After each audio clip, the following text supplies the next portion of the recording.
Welcome back to Rosten Reviews. How many paragraphs do I need? So last week, week 25, we did a couple of things. Specifically, we wrote our HIQ assessment, we did a fishbowl, and today I just wanted to review with you guys what we did and how we did it. All right? So with our fishbowl discussion, we tried to answer the question, did the benefits outweigh the cost of building the Great Wall of China? So what we did is we gave you guys some documents, as you'll see here, and we had 4 documents, and we tried to figure out whether they showed building the Great Wall was positive or negative, right? We did a full annotation using the 6 points of annotation, and we answered some questions, right, using our TTQA format, and then we went into the fishbowl. Now, as you all know, a fishbowl is a discussion or a debate trying to answer a question, and you need to use evidence to support your reason. So it's very similar to when you write a Peel paragraph, right? You're citing your evidence, you're explaining what it means in your own words, and then you're proving your point. So you guys did an excellent job. All 5 of my classes did really, really well, and I was super impressed with how well you guys did. So in order to get a 100 on your fishbowl, you had to do a few things. 1, you had to get into the fishbowl, into the center. You had to speak twice. You had to cite evidence. You had to explain what it means in your own words. And you had to elaborate on how it proved your point. And you guys did really, really, really well. Big shouts to all of you for doing awesome. All right? So we did our fishbowl, and then we transitioned into writing our HIQ assessment. Now, the HIQ had, you had to write a 4-paragraph argumentative essay, right? So you had to write an introduction, 2 body paragraphs, and a conclusion, okay? So let's review how we write an argumentative essay, okay? So we're going to transition back into our writing. All right, guys, so we're going to start with our introduction paragraph. So you'll notice that there is an attention grabber, background information, and a claim statement. So let's start off with our attention grabber, okay, and we'll focus right in on it. Our attention grabber should be something like a question, an anecdote, an interesting fact or statistic, you know, something that will grab the reader's attention. So something that I like to do is I just like to start with the question we're trying to answer. So the question is, did the Great Wall have a positive or negative impact on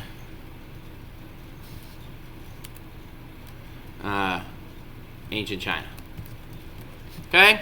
So you have your attention grabber, you're good to go. Then you need 2 to 3 pieces of background information. So again, this could be found in your background essay. You can take it from the general knowledge that we've learned throughout the class. So for instance, I'm going to go with the Great Wall was built by peasants and soldiers. That's my first piece. Excuse me. And then my second piece of background info is the wall took many years and different dynasties to build. Okay? So I have my 2 to 3 pieces of background info, and then I have my claim statement. So remember, for a claim statement, it needs to be in TTQA plus your side of the argument plus 3 reasons. So for our purposes today, we're going to go with the Great Wall had a positive impact on ancient China because it protected the people from invasion, from invasion. It protected trade routes and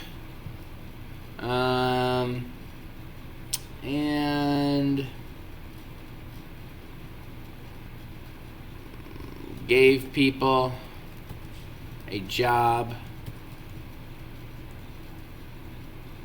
during off seasons. Okay? So, you have your ABC introduction, right?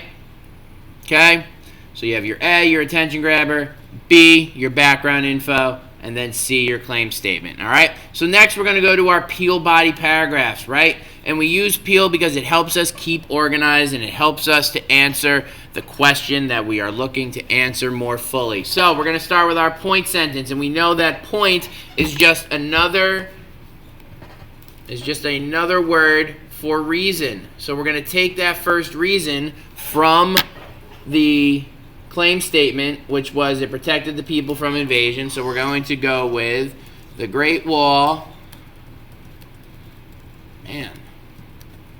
had a positive impact on ancient China because it protected the people from invasion.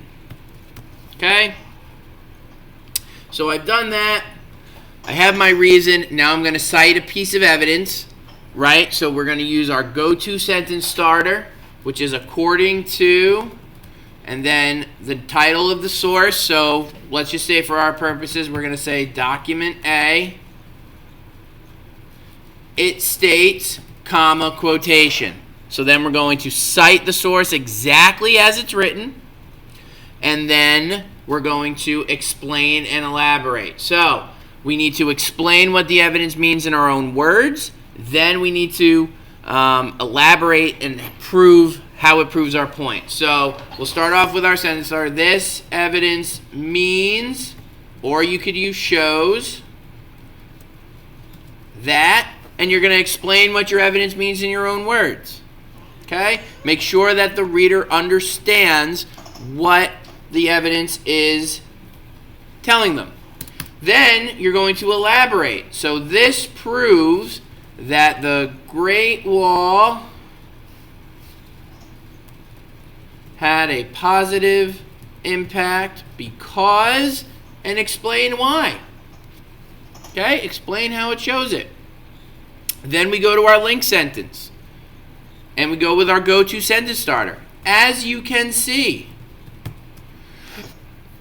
the Great Wall had a positive impact because, and you can either link it back to your reason or link it to your next paragraph.